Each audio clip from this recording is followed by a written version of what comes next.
ladies and gentlemen, can we have some orders, please? We've got quite a long programs to go. Can we please introduce our next guest? Ladies and gentlemen, please welcome Mr. Harang Harais, the president of the Burmese Rohingya community in Australia. Welcome our brother and sister from the Rohingya community, ladies and gentlemen.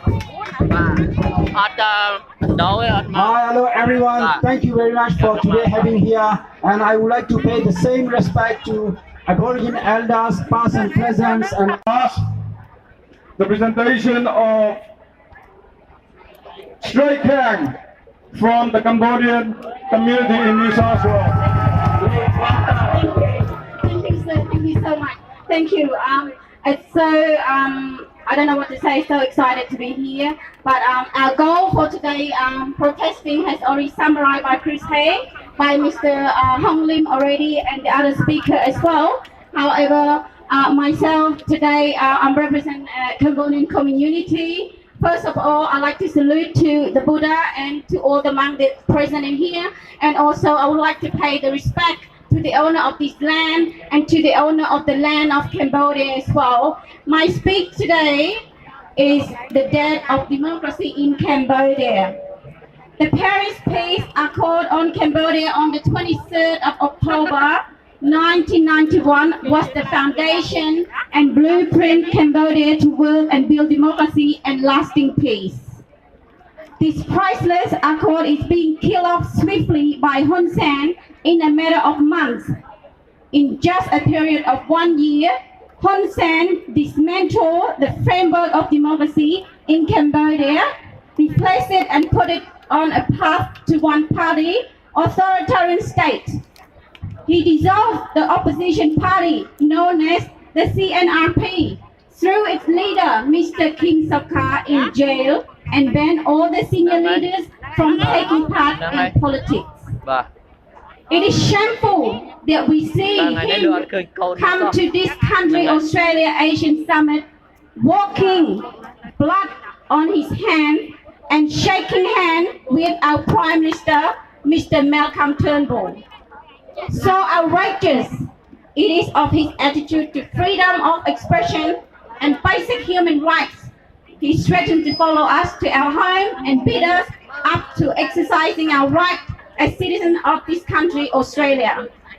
Just a few weeks ago, after his threat, he incited people to vandalize the temple if they want to hurt him. Hun Sen is a violent man. Violence is in his blood and his family. We want Hun Sen go home! Hun Sen go home! Hun Sen go home! Hun Sen go home! Hun Sen go home! We are here today as a nation, as United of Australia.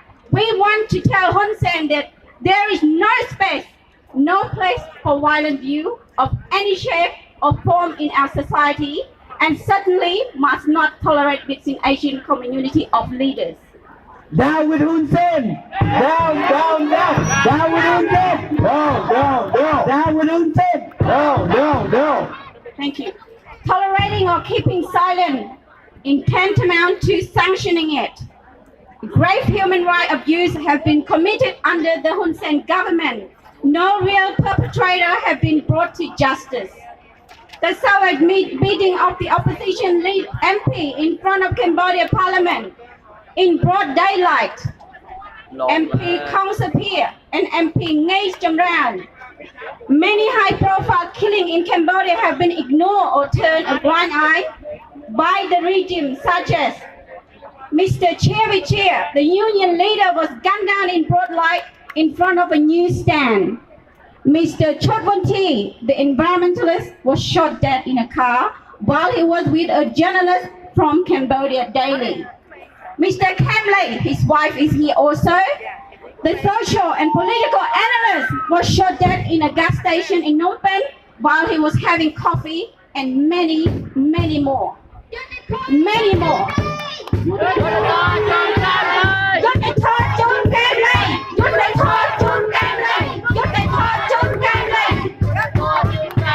Thank you. On the international International Women's Day, which is the 8th of March. Recently, 2018, about 1 week ago, the soldier and security guard looked after Mr. Hun Sen's daughter company, shot and killed 8 villagers and over 40 wounded on the International Women's Day. Down with Hun Sen! Down with Hun Sen! On the civil and media front, Hun Sen shut down independent media outlets, the Cambodia Daily, the Radio Free Asia office in Phnom Penh, and threw 2 of its former employees, Mr. Un Chin and Mr. Yang Saterin, in prison on trauma charge of spying. VOA exposed the NGO. We, the Cambodian Australians, are here today to appeal to the leaders that are attending the Australian Asian Summit to tell Hun Sen, enough is enough! Enough is enough! We demand the respect and immediate implementation in full of the Paris Peace Accord, the demand to release all prisoners of consent, all political prisoners, Mr. Kem Sokha, Mr. Om Som An, and the other immediately. We demand the release of all land rights activists. We demand the release of Mr. James Ricketson, the Australian filmmaker, currently held in detention on concocted and charge of espionage. We demand reinstate the opposition party, the Cambodia National Rescue Party, known as CNRP. We demand the revoke or the banning of 118 senior opposition leaders from taking part in politics. Stop harassing and intimidating civil and non-civil activists. Demand a free and fair election with the participation of CNRP. The Paris Peace Accord in 23rd October 1991 on Cambodia, which is most headed of state attending this Australian Asian Summit, are the signatory. It must be honored. It must be honored. We appeal to the international community and donor country to seriously hold Hun Sen accountable and take concrete, coordinated action to stop the one-party authoritarian state that Cambodia is heading to. Cambodia is heading to. Thank you so much. This is my speech for today. Thank you. SK Media.